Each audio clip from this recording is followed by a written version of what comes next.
Tlanro bung som le pathum na sarang duma thilin fun chu rangzet akin ka thian te lo thleng mek en chung chuan maso na tureng ma ka mulo ase station lama call report that karing taxi ko pa chuan ka lo ti zungzunga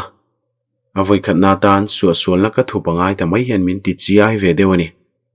lemhlet na le ei ruk na huat wangin kanaw te po ka zil fo thin renga masetuna chuan chung ka huat berte zinga chuan chiartel kani ve don ta ni hi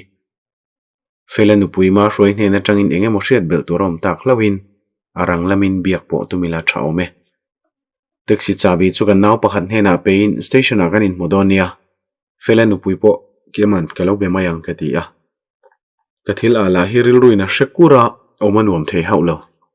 ka phone phorin ma roi number chu ka met chuak ngala damdoi chungchang hi hre thei ila ma bo nasa takin ka son thei ka be se ka kar hun na lampan chuan chakzetin ka pen phei hlokloka ilai hmuna ka hna hi ka zo to ba ka kathil ala hi thuruk wat ka du bok ma roi chuan phone a chan lo wangin ka tinon le ngata a chiai hle don ti hремai la biak nge tul tat sini min chang don to lo emo ka ti hnuwa mi pa o hian hello aron ti hlau maya ke po chu ka tho huaya tunge ka biak o ma roi biak theyem fela chen pa ni ki akania tin ka in soifia ngala lelama mi chuan damdoin kal turin en siam me kani me lo von lok ta che apate akania aron ti thave maya tu apate nge hriat kher tul ka ti lem lo wang chuan ngoi rengin ka ngak te zoka phun ri deuh sarsar ka hriat nu chuan ma roi chuan niki kan thu hriat hi oi har ga ti e mai min thrilte ka pasal hi thilo tiro tap pur chung hen aron ti a soi tura wang du kher mai ma roi apoi ke ti khop mai ki point tuin khan ka hre ve chawani arwang hi damdoina an kalpui don me ka chu ta chuan kanin hu mai donia kanin biak lok angai don bo kania ka ti a atrap na samai sia ka thu soi chongai thlaim po ka hretolo engdanga min sang ta lo chuan kala oi thei chong lo ni zana chho don point hlim takin kanin thalom ani thei lo ati mial miala ngai thak reng po chu thil nuam lo takani ma roi in ti pachang samro ril rufim tak pu turin ka du chenia chu chui pasal tani ti theng tero damdoin lama kanin modonia tin kanin biak na chu ka da taringota damdoin lampan tur chon chak fe in kain khal chuak ta ngala ma roi te khan thleng ma sangei dona ruang thlen ma biak man ka tumwanga tlan sak deuh kani kathila la chu la chuakin sit ma chon ka the phea thil tam tak thleng thei te hi ka ngai tu du lo ani ber loi si ka thian pa athom no kha phel sak vek ma se atak sa danga hliam lian tham le ku thlang na nu ma eng ma mu turom lo ni kha chuti ni chuan mi pat mei chena tel dia chiang veu to a chu ka ring hel hau lo bok tuemo chuan achak lo na rem changa mangina that tamai tina niang ma se herui lo hiang wanga kol nge ni athugru ti hairo lawin sit noya zep boka ti pal thilani lo ti chu mi a ber point en thethiam nge yang kar kong khar chu ka ngok chora ka thilo ton to te tangin thil ni theile lang tlang ro ki pom har sa ka ti khermai sarang chunga fela phone anda chu mel zau chung hian katani poimo zia shela i che durani lo ka ti te ngota phone atang hian an in biak na ka mu thei dona chu malak theina kong om chunen ri bok khopui chung motor tamlu tuk wang chon duang poina man mo thei lawa ka tak sa tang mar tu po chu ka in thla du thei mai ri lo lalin fela thina hian na takin min khoya phubala turang main ngai na ka nei tel bok en hrian na hian dik na chen chu nei me maya ma se mi mal thil takanga kalak lutuk chuan ka hna poina tor pha thei donin ka hria damdoin ka thlen chuan mihring an lo zi hut to a ruang hak te ba ka thalai thin remin hor khom te po chuan thanim khopa uniform halo kania tu te ma chuan police kani tin threlo ni ka ring olsam takin chung mi puipung khom te chu kapal tlang thei maya ma roi zon mu po chu hu phurom thamani casualty ka pel lai chuan me che trap roi ri ka hria ma roi oni tlatin ka hria chulampan chuan ka kalwata fela chungten min mu ro chuan an trapna sazual sawa ashil hai thlak du tak zetani fela pa pakhuma chuan mingsang i thian pa top na hi awana ngai ve mole fapa fel ber chuni haulo mase he tianga top tur hen enge mo ti sual bik chu le halo ti vongvonga mi pa ani nangin in sum veo ma se a oloi deuh tat chuan a torna nat zia ti lang chiang veo thawani pakhum poi ka ti bak soi tur ka shabik lawani ni zana po khan kanin bia ngai thalo na tur thileng ma asoi lo ka ti ve boka an hnem vak ena ka hria lo baka tong po chu harsa ka ti ve thawani ma roi chu ka ma lo dinga arwang chui mu ve to em mu sheom kopinan soi sa em chiang zit mai hena ti a apasal ruang alai na je chu hai chi poni lo chelowe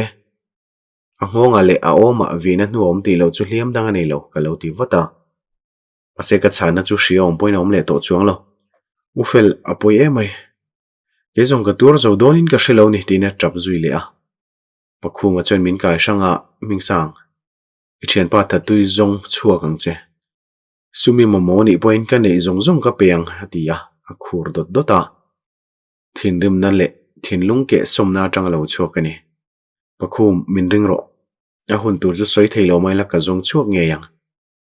kanun na thapin ka tiama che tumru takin ka tilet ve boka tong ring dun lo mai la kan ti tak zia chu van te hian min hriat puin ka ring ma roi bula chon ka kir le a kanin bilok thengem engem zo du che ka nei nia abeng bula chon ka ti a he tol thana thlen chan hi ka hrelowa engwang po chu lo ni se a thei angaranga chet lak ka du miau se ni rin lo takin ma roi po chu bunga ta helama hian ka ti le nu chon chaklama kanin zui chhota ngala kan tong ri she phatu rom lo na hmuna chon dingin ma roi zeb nei hun ani lo ti hriat kha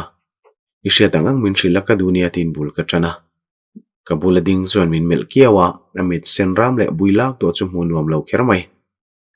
fela hian nula kobbi ka nei le to emni kati thora he hi chu thuru ka ni lem lo boka asoi shelo tura ka ngai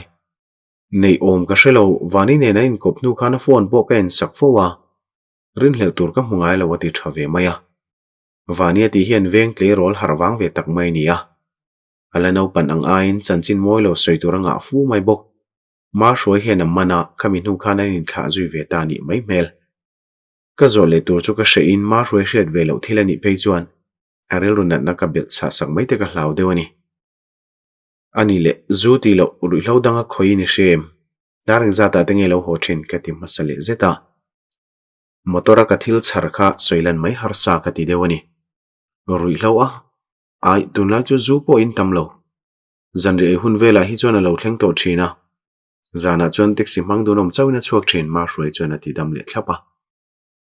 niki rui hloi ti chuang yom zia ufela chon thil danga rui ti na emni ati le lai chon ngai thalo mela pu to renga sheveu mai la ka soi chunga ni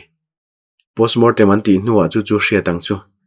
a taxi a khan dam doi thanem fe mai ka muwa engwanga kol nge ni ka hrelo ani tin ka hril fe tange nge a kabula ding chu a hril hai mel khop mai a hoi kwal zakzaka amit meng chu a doi tareu riau hian ka hria a ke hi ka diklo top mai rin hel tur zong reng renga ka omani chuan thila buai thlak ve theitlat niki ni zan ma sa khan taxi mangduin an ron bia darkar thum nu vela lo ki le chawa zuarui ba ka amela khan thil diklo thlenga om ti ka hre theisin ama po ka zota engmani lo thu chuan min chang thawa ati chuan ka benga ver khermai ama ron be tu chui shem ka lo ti thuaya ai shelo thingtang nu ho chome ron phur thlachin ten an mang thina chuwang chuan zana chuangai fo thin ni zan po khan dariat vela chuak le a dar som pakhat vela chanchin ngai ventura biak katuma mase chang lo chona kha tokin biak katum de urenga tugina police min ron biak kha chanchin ka hriat le chu ni mai ati a thudi ka soyang ti ka hria mase ka thian pa khan anu pui hi do ta hril piero keima chawin ka hredon ta ni hi nizan khan nula phur turina chuak ti min ron hril tletani a phone hi thia ti nun le phot lo chon soi thei ka nei ri lo a taxi a khan a number le number atara khata tang khan an lo phone thei che ni mail tin ka hril fi a ma roi ne na tang po hian ma son na le hriat bel tur awang khop mai ma roi chu chanchin hril le wat turin ka kalsan le taria ama saberin telephone charge na tur hi ka zo phota ngai don ruang lo thlen ta ka wang chuan an in hor khom le na saviau maya trapri le thinri min ro sa thom hre turom nok mai postmortem turani awangin dam doina ti ve tureng ka nei lo station ka lu rual chuan hetiang phone charger hi kol ka no mem min ron peteu ka ti ngal to nga ka ngai tuna phim hlei theilo chu ke ma tak po hian hreum ka ti viau to ka thian pa ruang kha mi thla cham renga a hmonga hliam te kha thi pui ni ngei po ka ring phone charger mi ron pek chu rang takala in ka thian pa phone a chun ka vit ngala ala chelo ti ka hmu rol chon lom wangin ka au chuak lo chawani kan mi sual hi fing takle call is delete na chang hria pawni se network provider lama tangin call detail kan hmu thei don thowa in hnem na tur tlem chu lo malom fela phone la chu tong lama lo ni ve to bok nen a in charge muang mai le ngala nga nei hi ka thil nin berani thil thleng thei tam tak ngai tu chung chan ka ve tuak se ka hlau thon ber hi dik lo ni ti fia katum ni mai in ka hria in ti mu pa ve tak le dik na ngai sang thin tu hian thu dik hriat ka hre si chu ni hi a voi enge mo zat na tan fela phone chu on ka tum le a thei ta hlau mai pen le lekha pon line phone chu ka met kwal ha zunga wani thak takin engkim hu thein la hlau alan dan chon tlai dar thum le minute somhnia number pakhat save lo ne nanin bia kanin biak zo nu zandare le minute nga anin beleni chu number ne chon anin before empty hre turin ka tuai thla zela ma se ka en thei china chon an line bengai lo ni om takani chu number chu ka ziak thlanga la sms le ma chon eng ma rin hel turomin ka shelo beise yang kam hulo chon min ti thin urle hlur to whatsapp ka hon le ta ka chon bia ka lo nga kher mai thingtlang nu ti te chome zuar ti te ba ka pitari ti te nen chona in beza uzawa chungzinga kamit laber tu chu thingtlang nu ti ming choni fela jok chon ni zana ka tlom na chekha midang shil chona poidon ania thil thleng thei ju hriat kha ti alawom tela thingtlang nu po chon ka hre thiame tu ne na ma ka soilong tin a chang ve boka alanda na tang chon taxi chon manan soite po ang thei viawang mase ke hi chon om je shan nei tlatin ka hre peka midang te ne na in biak na hi chu thil pa ngai ni deuh maya eng number pani tei zui pho tila that karinga ason na ta lawani le number dang te ka chui kwa le mai aniang chu ka phone jok chu meteng in number ka zia masak jok chu biak ka tum ta ngala ma sein off tlata tuemo chuan a number hi ti chengal dai ani mai the chuero karin hela ti zual tu ni hlau thunga Vodafone number ani angin an office lama bo zui mai a that karinga number pani na chu biak ka tum le ngala changa wangwang nu chona ring ta hlawa ma se chang tu ka nei lo lulu zetin voi thum lai ka tinon le nga ta chana kala dong chuang lo a tha min bum rei lawang tia phun sap chungin ka thu thleng chu ka tho sana ina ho photila ka chen pa thaliam turain bo sai te po tul viau to bok khuma chuan ka jacket chu the thlain ka thu no ka tak sa chau poni lo ka ril ru thleng hian a chaw ngoi ngoi to ni zinga tangin engma kala e lawa ma se ka ril po chu tram chuang lo ka chen thaber ka chana min mo ngoi ngoi la ya bula kom thelo chuan manin dem na min siam saka fela chen pa min ngai dam ro I chen pa I thuruk po shil ngam lo khopin ka khosa min ngai damang che Nizan Khan inge mutal min thil ni la chone tiang thil hi thleng lawang mole I atwang vekani min ring mi lo zo ke moni tin ka phun mol mola mi pa ma ni la trap lo turin ka in thunun zo chuang lo acha vek ka chen pa hian cha a phu lom atana ka ti thei tok mi tui hi ka ui tur po nin ka shelo chu tianga ngai tu na boy noi chung chon minute som panga emo vel lai chu ka trapa ka thol huain ka ria hun ka nga to lo wangin khum chu tho sanin in bol tur chon ka lu tang hala ke hian na tam tak ka neya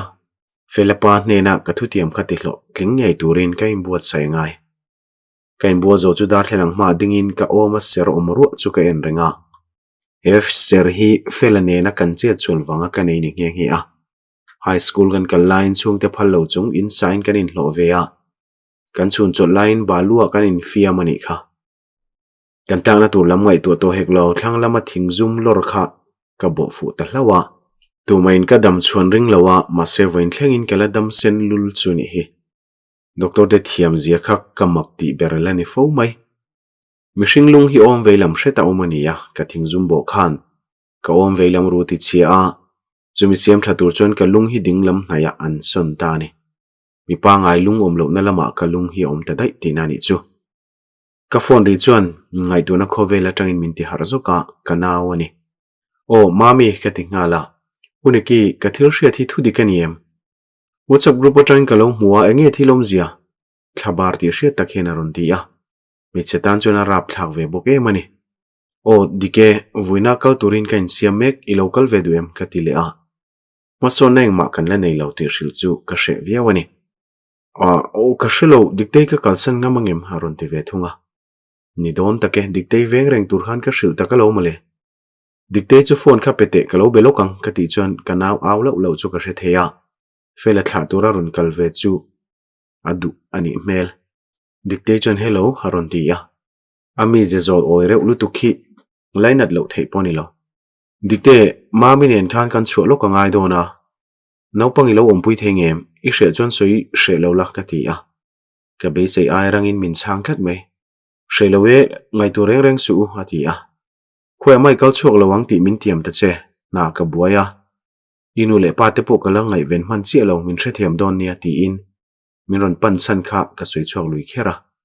Tlan bo lo tum palani hlau poin chelbe na tur ka zona ngai ve tlat chini. I buai thei zia chu uma min lo hrila. I man hun hunani mai. Puniki min ring theyang khoi ama ka kal lawang. Ka phu lo top che na le chung kwa min petolo ma lo ti maya. Ami chan na chon mak deuh main ka uma tinuam tlat mai le ngal. A that chu ka ring ang che. Mami khalo in siam sela karon som don nia tin kan in biak na chu kan ti to pa. Station na diktei thu min thil te kha ka oi vek lo ti ka in ria. Ma che thu dik soi toran no rului ero katum der lo. Bel tur nei mi lawa ho ma chu san ringot kha mi ani leng lo tan chon mak ti thamatlinga. Avan doina wanga thil ti dekha chu thu shan ni ta se. Me cheler le nun kholo ani lo ti a hria thei tlatani. Ka thom no bom chu hongin kordum le ke kordum chu hak turin kala chuang ngala. Kanu le pa te ka sun nu khan mi thi vuina kal hi shom ka ti zol thin. Mi hring thi nai khovel lama tang chon top na nia an kal san te ta na be se le tur chuang om lo hi thil hre om top kho kani. Kuang chunga ka then pa ruang chu enin ka ding renga he tiringo tamin kalsan hi oi har ka ti ngoi ngoi ani. Thindim na wanga ka bek phu zai zai chu ka hre thei hiala. Ka thok dan thleng chuan a pa ngai lo top. Ma hroi le midang te po chuan trap roi renga. Ka hmelan mu rual khan an lung che zual ti po ka hai haulo. A moi tok ruang ka kil ve nu chuan chung khat laina te thut na kianin po na ka chuak zui ta daya. Khang number pani te kha biak non le ka du wang te po ni bok.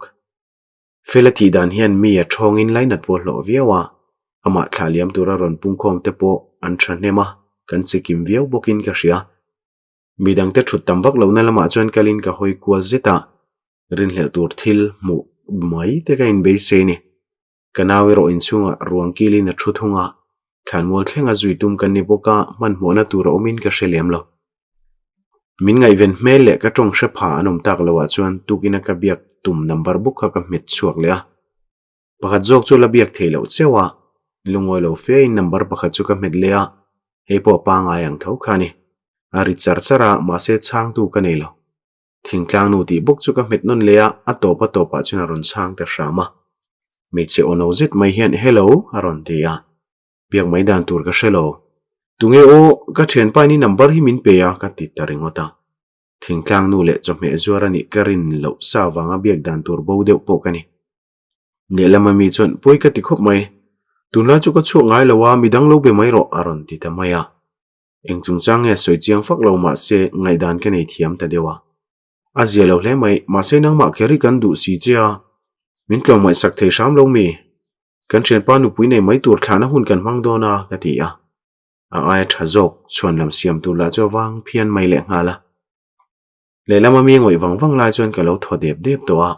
Ka do thei na hin atlin lo mai te ka hlau deu ani. Zanin tan chuan ka rem ri lo ka dam sam lo wa. I du chuan ka then te number ka pe theng che ron ti ta ka chuan rang je thian. Zanin chu ni lo we kar thar lama tan po ni mai thei. Karon bele chenga I thei tangang lo ni le I then te number chu min pe bai do nia ka ti ta ringota. Kan voi khatin biak na nia nor lutuk chi ani po ka ring lo. A ming tangial po ka la hre si lo wa thil thleng hi hriat ve to phei chuan. Ka in tlo ping der thei boka. Kan nu lai chuan remalo ti ve maya kamhalak na chuan omzia nei don ta ni na lang. Kan thiana hian mei chen zuara dor thinang ta hle mai. Taxi driver te zinga hian he tiang thil hi thleng fowa. KS ho nen hian an thokho thin po ti la dik tho ome. Khanu la khan pa ngai takin min changa ka then pa thatu hi ni ta se a chiai ve bok don lo ni. Thil dang makti kela nei chewa number pakhat jok biak tlang thei lawa thi mi mai hi. Boy pui tur jok chunin ka hria. Chen ho le chung khat laina te chon fela kuang chu thla kan lak pui dia ta uluk le moi taka chei kuang hi lungai na thlen tu ber chuni loya mishing nun na hi chu ho ve ngotani mami chu kabula loadinga thlan mo chu kalve lo mai ka du inlam ka ngai tu deuh to a ron ti a nuwania a om viau tholom apoi hleinem taxi ni homai donem niang kaloti ve maya kawa thale chon ka tlai vek don boxia o stana la chung lawa kakal mai don sin ati le nu chon min kal san ta ngala thildang ngai tu tur la om tla kanaw min ho san ta dai po cho zia veu zogin ka sia fela kan thaliam zo chon Vodafone office a kalin khang number pani te kha chui zui ngal mai ka duwa thingtang nu ti kha chu lal din pui minga la kania address ro lunglei district lamdai ni thung kanin biak kha chuan aizol o om lo thua soi hau lawa chuero boina tur om point ka shelo thil sang sang wangin aizol a hin om thei reng alom kamanu la thu chu enin number pakhat dang alo ma khonga in minen sakle lok thengem khati chuan limmel pusar chung hiana buzawa mail thabuk le facebook te chu bia kan nom ve shim ka number page chu computer a chana mitlut zata lo hoi chu pa chuan lel chan himi zema bo kani hi voters id mangala kani bokai du chon ka print chu sak theng che ti a karel ru chuan I biru rei hau lawang misual te man tura he nai thok kani kalau ti mol mola ka be se ai dain ka nu chui hi all sam don ni om takani Vodafone office ka chu san nu chon chome lei photila ho mai karil ru a arem chang boka bazar pui lut lo loila thang mi pa apo khosak all sam chi lo ni ve bok nen bazar hi ka kal khat viawa ato theilu tu khi ka lut kher pe lo thinani dan pa ngai nan lo zile hut to a thomno le thil dang sel du te po chon auring khop mai thil dang en kwal du tur kani lem lawa chome zona chon ka lut tlang tang hala mase ka duang po chu ka muta chuang lo thil thazo kom be sein chong chung lama chon ka chho zela an thil zorero ainang put mai thung kan pia deuh thingpui dora tanga anei tur siam rim lo chok chon ka nara ver zar maya kapum ruak lutuk to po arikal ngal rai a mithina kan thingpui in ba kheng ma kala ei haulawa ril trampo om to viau rengani thil dang te chiam leitur ka hmu tak lo wang chon in no por turin ka kal zuya ka dor lu na kher cho tropang reng viau mi point an ei thek ka thi pha big em lawang chu tiril ru chung chuan chaw satui lele paratha chu kalam ve tang hala kan school kal ve thin lai khan kan eina sa thin khopa fela phege chon plate thum te ei thin chutia hun kal to ngai to ka thut reng lai chuan hei o I thil cha tin nula pakhathian ka do kana chuan ei tura ron chopa aw chu ka hriat nu ni tlat thian ka hria rangzit chuan ka hoi chua ka minlo mel ve mek tu po chon tunge kania hre chiang lu tuklat ehe nangma mo engi ron ti ba deuh na khiana tia kamizan khan ka tran pui jok khania amit menga ka thil mu chu hlau na nge huat na ti po ka hre thiam lo pangai tak chuan etai ni thokelo hei thil ka idona ka ti ve maya akut te po chu khur deuh hian ka hria ngoi renga kalson chu enjui lem lovin kai tur cha chu ka inghal mol mola mana kan thil ei thin kha chu tluk lo viau ma se tui viau tho tuai pakhat ron nui lu thor hor chu beng cheng ka lo ti man viawa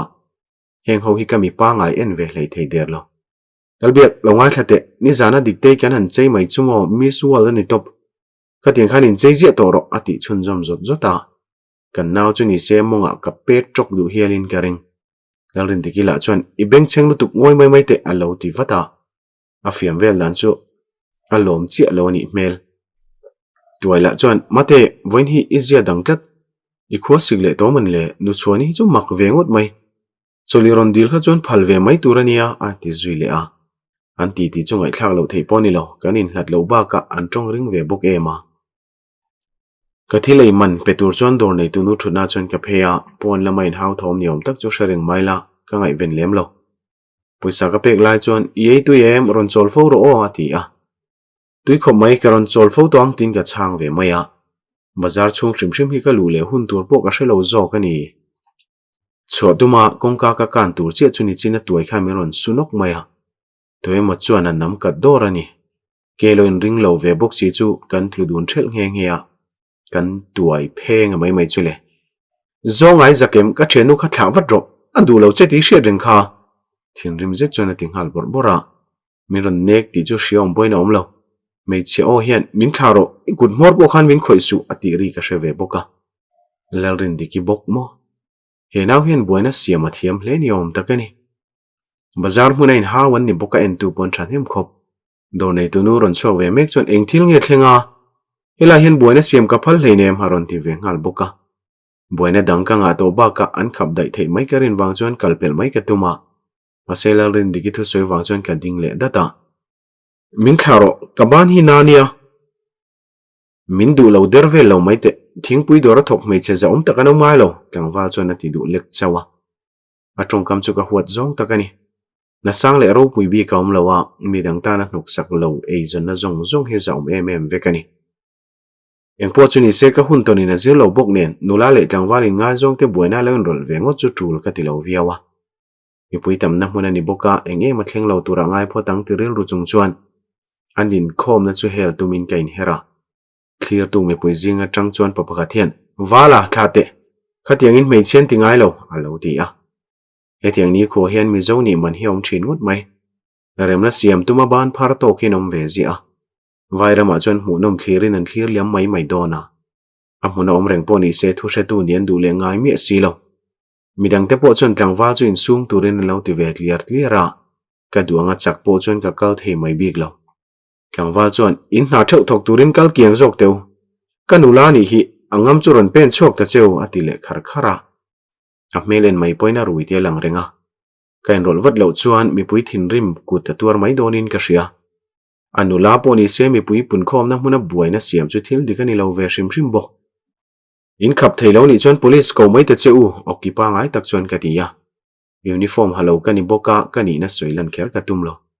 tlangwa chuan ahman man ronin rola turani lo hi kal dar vek ro atile tuara tuaila cho tong thei bok a him chin atang chona lo chang lok ve zel boka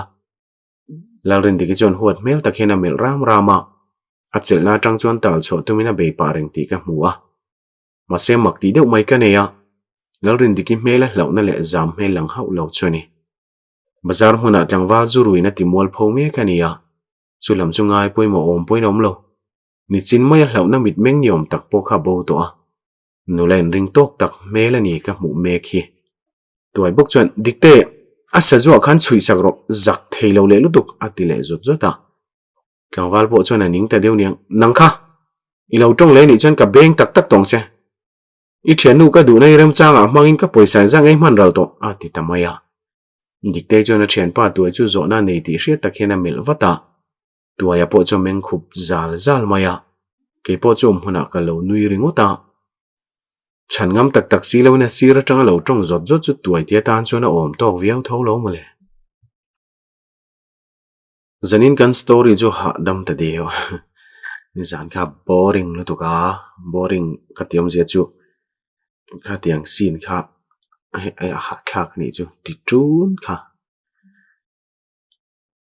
ti chuanin kan postan kal manga pathiani kan ol thina ni kha tun pathiani hei kan bial lama electric veng pasor bial lama kumchan vein to khom KTP lamin kan nei do na rem chan chuan chung video te po chu ronda chhote ka lo tum do nia kan roi tu ten min khap em lawang chuma rem chang angang lo da chok lo tum do nia ti chuan story a hi chuan tho tran lama kanin mu chun zum le do nia pathiani tu ka bible kan da chuak thina ni kha in lo ngai thlavek do nia